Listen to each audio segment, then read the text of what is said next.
So, welcome to my channel Nursing Study. তো আজকে আমরা পড়ব সাইকোসিস ও নিউরোসিস। তো এখানে দুটো ভাগে বিভক্ত হয়েছে, সাইকোসিস ও নিউরোসিস। তো সাইকোসিস মানে কি? সাইকোসিস হচ্ছে severe mental illness with loss of control and with reality.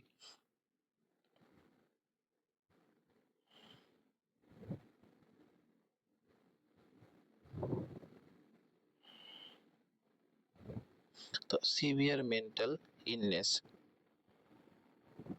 Sorry,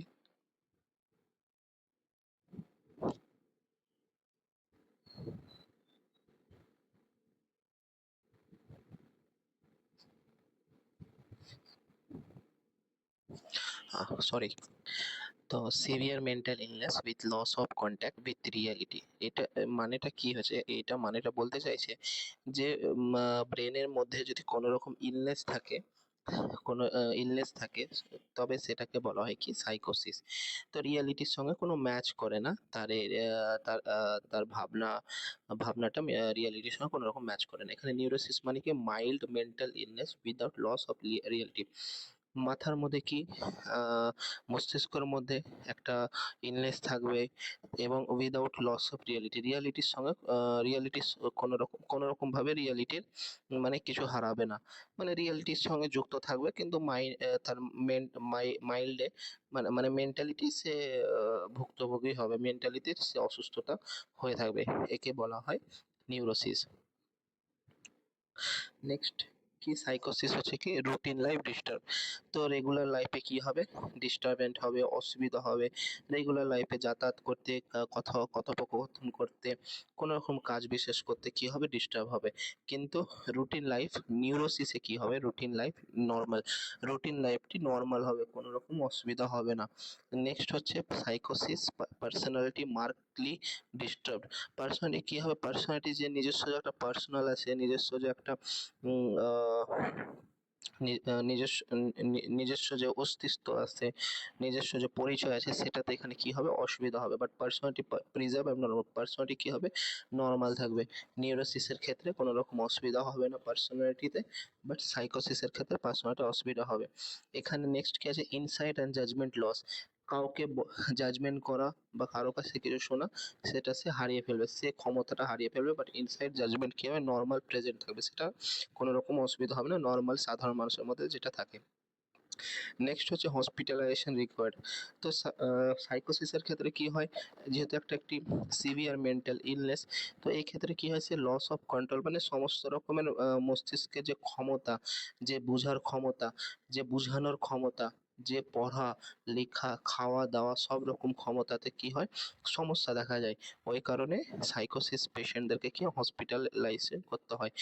next কি? নিউরোসিসের ক্ষেত্রে কি হয়? Hospitalisation usually not required. নিউরোসিসের ক্ষেত্রে কি হসপিটালাইজেশন অসুবিধা হয় না, কোনো রকম অসুবিধা হয় না, নর্মালি সে থাকে।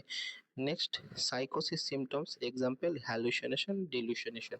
তো এখানে কি হয়? সাইকোটিক এখানে এক্সাম্পল কি আছে? হ্যালুসিনেশন আর ডিলুশনেশন। আর নিউরোটিক সিমটমে কি আছে? Anxiety, stress and insomnia. তো এখানে আমরা কি বুঝতে পারলাম? এখানে সাইকোসিস ও নিউরোসিস আমরা দুটো দুটো মানে দুটো ডিজিজকে যে আমরা এখানে পড়লাম, পড়ার পর এখানে কি বুঝতে পারলাম? নিউরোসিসের থেকে সাইকোসিস হচ্ছে বেশি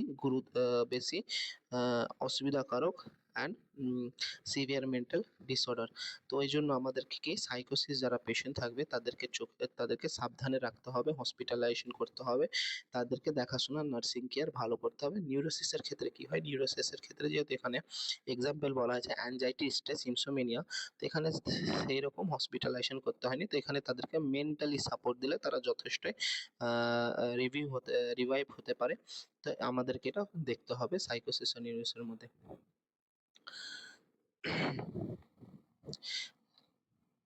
তো বন্ধুরা, আজকে আমি সাইকোসিস আর নিউরোসিস পড়ালাম। পরের দিন আমি এই সাইকোটিক ডিসঅর্ডার কি, হ্যালুসিনেশন আর ডিলিউশন, এই দুটো আমরা পড়াবো। এই দুটো পড়াবো। নেক্সট আস্তে আস্তে কি হবে? আমরা ছোট ছোট টপিক করে পড়াতে থাকবো।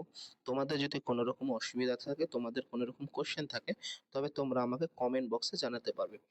আর আমি যেহেতু প্রথম আমি আমার ভিডিও শুরু করেছি এই তো আমার কোনো রকম এখানে যদি ভুল থাকে, কোনো রকম যদি বোঝানোর দিক থেকে যদি কোনো রকম ভুল হয়ে থাকে, তাহলে তোমরা আমাকে কমেন্ট বক্সে কমেন্ট করতে পারো।